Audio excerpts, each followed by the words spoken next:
नमस्कार सभी को। मैं पूजा सिंह आप सभी का हार्दिक स्वागत करती हूँ। इस वीडियो में हम बात करेंगे यूजीसी नेट के इकाई 6वीं में जो उपन्यास दिए गए हैं उसके बारे में। यहाँ पे हम देख रहे हैं मैला आंचल, फणीश्वर नाथ रेणु का प्रसिद्ध उपन्यास मैला आंचल को सारांश रूप में जानने का हम प्रयास करेंगे। इसके पहले वीडियो में हमने मैला आंचल की भूमिका पर प्रकाश डाला है, जिस पे हर साल महत्वपूर्ण प्रश्न हमें देखने को मिलते हैं। ठीक है, उसके बाद हमने महत्वपूर्ण मुद्दे को देखा, जिसमें हमने ये जाना कि फणीश्वर नाथ रेणु को पद्मश्री से सम्मानित किया गया था मैला आंचल के लिए।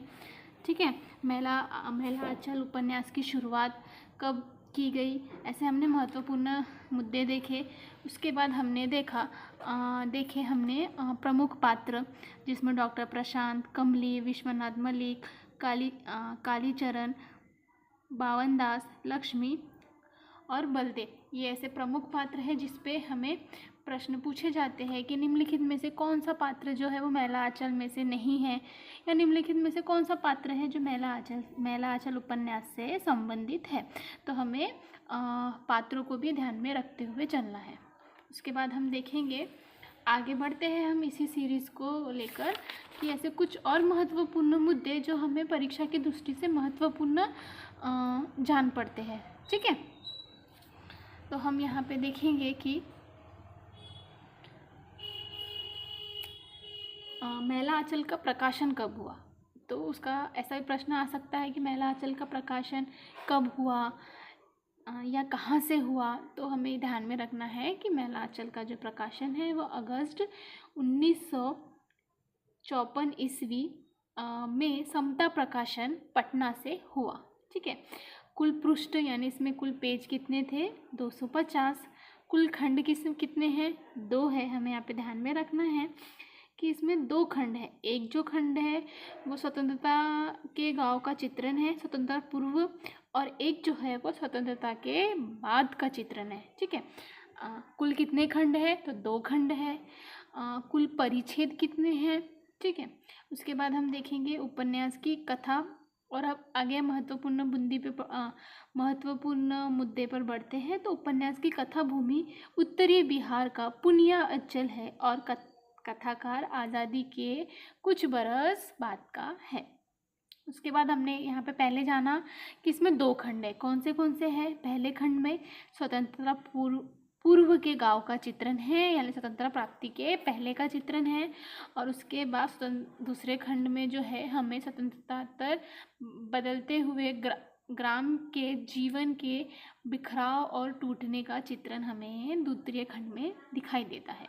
इसके बाद हम देखेंगे कि इसके प्रकाशन के बाद इसकी प्रथम समीक्षा आचार्य नलिन विलोचन शर्मा ने की थी, जो आलोचना जिसका नाम क्या था, मैला आंचल की समीक्षा। हमें ध्यान में रखना है कि पहली समीक्षा जो है वो किसने की, हमें नाम भी पेपर में पूछा जा सकता है। तो नाम क्या है, नलिन विलोचन शर्मा। ठीक है, हमें ऐसा भी प्रश्न आ सकता है कि मैला आंचल की जो प्रथम समीक्षा है वो कब की गई, तो अप्रैल 1955 में। या ऐसा भी प्रश्न आ सकता है कि मैला आंचल की जो प्रथम समीक्षा की गई थी उसका नाम क्या था, तो मैला आंचल की समीक्षा। या ऐसा भी प्रश्न आ सकता है कि जो पहली समीक्षा थी वो किसने की थी, तो नलिन विलोचन शर्मा। इसलिए हमें बारीक बारीक बातों को ध्यान में रखते हुए और इसका नोट्स बनाते हुए चलना है। आप चाहे तो स्क्रीनशॉट भी ले सकते हैं। उसके बाद हम आगे बढ़ेंगे।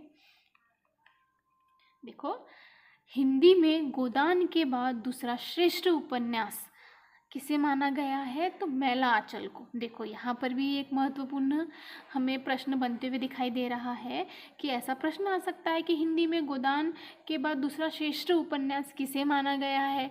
तो हमें ऑप्शन दिए गएंगे, तो हमें इसमें से एक चुनना है। तो किसे माना गया है, मैला आंचल को। अब ऐसा भी प्रश्न आ सकता है कि किसने माना है, तो हमें यहाँ पे ध्यान में रखना है कि आचार्य नलिन विलोचन शर्मा ने इसे क्या है, हिंदी का गोदान के बाद सर्वश्रेष्ठ उपन्यास माना है। ठीक है। अभी हमने इससे पहले देखा कि जो मैला आंचल उपन्यास है उसमें 2 खंड है, 2 खंडों में विभाजित किया गया है। तो हम ये भी जान लेते हैं कि प्रथम खंड में कितने 44 परिच्छेद है और दूसरे खंड में क्या है 23 परिच्छेद है। हमें इस छोटी छोटी बातों को ध्यान में रखते हुए इसका नोट्स बनाते हुए चलना है। ठीक है, आगे हम जाएंगे, आगे बढ़ेंगे। हम आगे 2 मुद्दों को हम और देख लेते हैं जो परीक्षा की दृष्टि से महत्वपूर्ण है। इसमें प्रथम संस्करण की भूमिका का प्रथम वाक्य क्या है। यह उपन्यास है मैला आंचल एक आंचलिक उपन्यास। ठीक है, प्रथम वाक्य कौन सा है हमें ये भी ध्यान में रखना है। तो इसका प्रथम वाक्य क्या है, यह मैला आंचल एक आंचलिक उपन्यास है। हम ऐसे हाईलाइट कर देते हैं तो हमें जैसे ही हम बुक खोलते हैं तो हमें महत्वपूर्ण बिंदु जो है वो आँख के सामने दिखाई देते हैं। दूसरा है उसके बाद का मुद्दा है, इसमें लेखक सार्वजनिक ध्यान अचल की जन चेतना को चित्रित करने पर केंद्रित करते हैं। ठीक है, इसका जो केंद्र है वो क्या है, जन चेतना। जो से ही हमें छोटे छोटे मुद्दों को ध्यान में रखना है। अगर आपको इसका PDF चाहिए तो आप मुझे कमेंट कर सकते हैं। ऐसे ही हम UGC नेट में दिए गए उपन्यासों को विस्तार पूर्वक पढ़ेंगे और महत्वपूर्ण, हम ऐसा नहीं कि कुछ भी पढ़ेंगे, हम महत्वपूर्ण मुद्दे को देखते हुए चलेंगे जिससे आने वाली परीक्षा में हमें काफ़ी मदद हो। अगर मेरा वीडियो आपको पसंद आता है तो लाइक ज़रूर करें और अपने दोस्तों के साथ शेयर करें। धन्यवाद।